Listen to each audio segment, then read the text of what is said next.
Isang mapagpalang araw para sa lahat ng listener at nanonood sa ating channel. Ang kwento na to ay pinamagatang Kambing. Halos 6 na oras ang biniyahe ng tatlong magkakaibigan para makapagpahinga lamang at malayo sa ingay ng syudad. Eksakto ang kanilang pagbabakasyon dahil mainit ang panahon.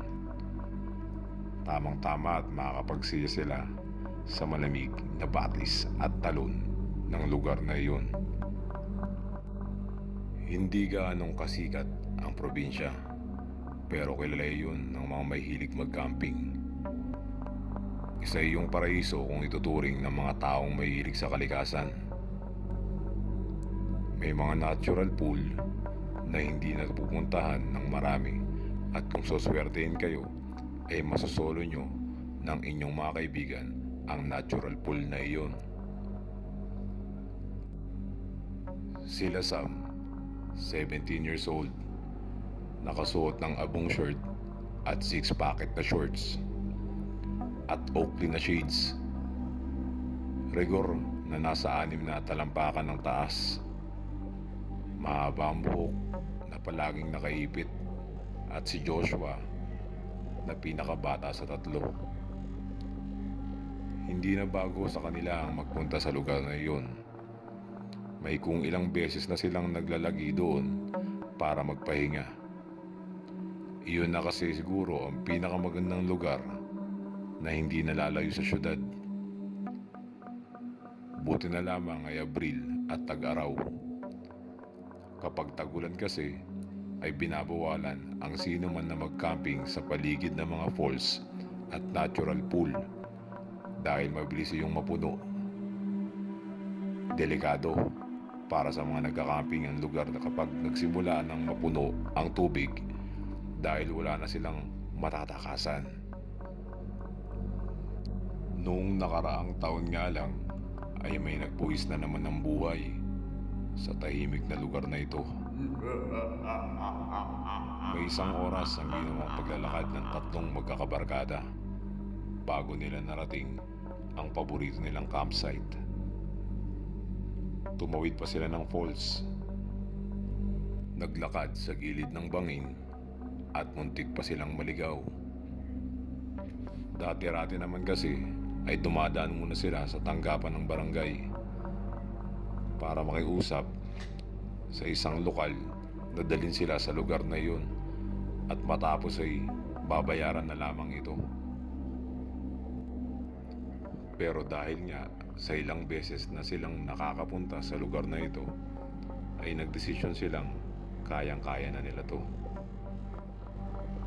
Pagdating nila sa mismong lugar ay huminto sila panandalian.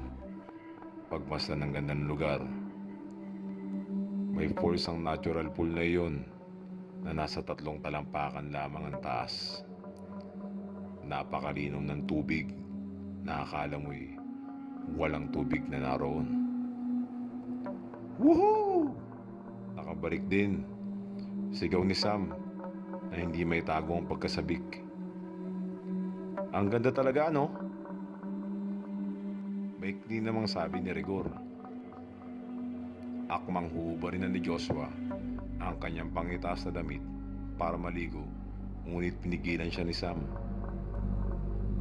Josh, bago ka tumalon dyan, tulungan mo muna kami pag-setup ng tent. Tatakas ka na naman eh. Biro ni Sam kay Joshua. Kaya nyo na yan.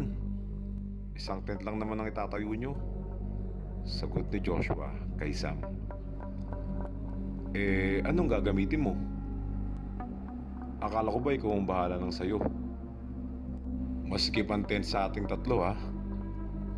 Paalala ni Rigor kay Joshua. Mag-i-sleeping bag na lang ako. Wala nang nakakapigil kay Joshua at tumalon na nga sa tubig. Habang inulublob ni Joshua ang kanyang katawan sa malamig na tubig, ay inaayos naman ng dalawa ang tent.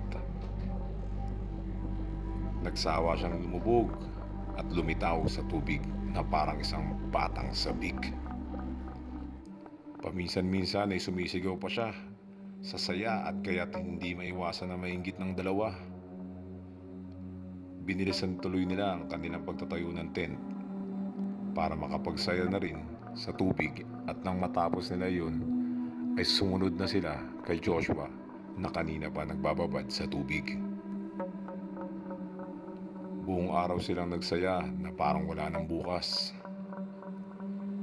Kinagabihan ay nagkaroon sila ng kaunting inuman. Ang 3 bote ng alak na ibinahon nila sa may batis ay biglang lumamig na parang may yelo.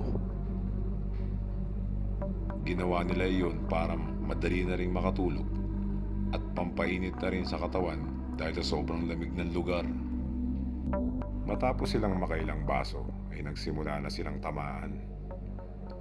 Uubusin pa sana nila ang natirang bote ng alak, pero mas pinili nilang humiga at umidlip na.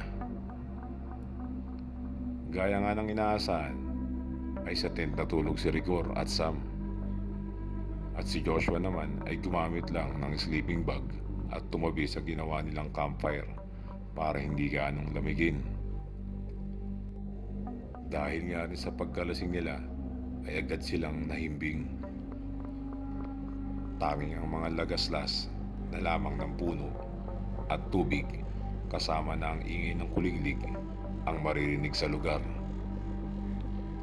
Mahimbing na ang tulog nila at hindi nila namamalayan kung ano man ang naririnig nila sa kanilang paligid. Kinabukasan ay tanghali na silang nagising. Kahit na nasa labas lamang si Joshua gamit ang sleeping bag, ay hindi ganong tumatagos ang init ng araw dahil sa mayayabong na punong kahoy. Nauna nang nagising si Sam. Hindi pa magising si Joshua kung hindi ito sinipa ni Sam. "Bumangon ka na dyan, tanghali na," gising na Sam kay Joshua. Umupo si Joshua, ngunit nanatiling nakapikit ang mga mata. Nakakunot ang noo nito na parang labag pa sa loob niya ang ginawa ni Sam na paggising sa kanya. "May lakad ba? At kailangan gumising?" Naiinis na tanong nito. Eksaktong nagsalita siya nang lumabas ng tent si Rigor at sinagot si Joshua sa kanyang sarkastikong tanong. "Sige, matulog ka para wala kang makain. Baka hindi mo alam kung gaano kahirap bumaba," wika ni Rigor na may halong pananakot. "Pork and beans na lang ang kakainin ko, kaysa naman sa bumaba pa," sambit ni Joshua. Tuluyan na siyang bumangon para kumain ng dilata sa kanyang bag. Pagkakuha niya ay agad niyang hinatak ang nakausling bakal para agad na mabuksan ang dilata. Umupo siya sa isang bato na malapit kila Rigor at Sam at nagsimulang kumain. Maya-maya pa ay napansin niyang nakatulala sa kanya si Rigor at Sam na parang may mali sa kanya. "Anong problema niyo? Pinagtitripan niyo na naman ako, no?" Pabirong sabi ni Joshua sa dalawa. Nagkatinginan ng dalawa dahil parang hindi pa alam ni Joshua na napapansin nila. "Ano yung nasa mukha mo?" Seryosong tanong ni Rigor. "Oo nga pare, may parang bukol ka sa may kaliwang noo," sigunda ni Sam. Binitawan ni Joshua ang hawak niyang pagkain para damhin ang kanyang kaliwang noo. Agad niya naramdaman na maumbok ang kanyang kaliwang noo. Hinipo niya ang bukol at malambot iyon. Kinuha niya ang kanyang cellphone para magsilbing salamin at nang makita niya kung ano ang nasa noo niya. Maigi niyang iyong pinagmasdan. Mas malaki yun kaysa sa tagyawat. Ngunit mas maliit yun kumpara sa mga normal na bukol. Ang isa pang nakakapagtaka doon ay may parang kulay itim na bilog sa loob. Marami na parang itlog ng isang gagamba. Pipigay niya sana yun, ngunit nakaramdam siya ng sobrang sakit, kaya't hinayaan niya yun. Pare, parang may bagay sa loob, wiga nito ng kaibigan. Hayaan mo lang, baka may infection pa yan kapag ginalaw mo, payo sa kanya ni Rigor. Pero parang gumagalaw eh. Nilapitan ng dalawa ang kaibigan at pinagmasdan ng bukol na nasa noo ni Joshua. Kitang-kita nila ang maliit na kulay itim na nasa loob ng bukol ni Joshua. Nakakadiri ang itsura. At lalo pa nilang ikinagulat ay nang gumalaw ang mga kulay itim na bilog. Buhay yata! Gulat na sabi ni Rigor. Paano nakapasok yan? Kitang-kita mo sa mukha ni Sam ang pangdidiri sa nakita. Makalipas ang ilang oras, tila hindi na natagalan ng tatlo ang kakatuwang kalagayan ni Joshua. At nagdesisyon ng lisanin ng lugar at magtungo sa malapit na ospital. Pagdating nila sa ospital ay agad sinuri ng doktor ang bukol ni Joshua at hindi na siya makapaniwala sa kanyang nakita. Ngayon lamang daw siya nakakita ng ganong kondisyon. Tila isang buhay na insekto ang nasa loob ng noo ni Joshua. Pinindot ng doktor ang bukol at napasigaw si Joshua sa sakit. Aray! Daing niya. Sorry, it appears na meron kang insekto sa loob ng iyong noo. Ang mga bilog na kulay itim ay ang mga mata nila. Kung anong insekto ito ay hindi ko alam, paliwanag ng doktor sa kanya.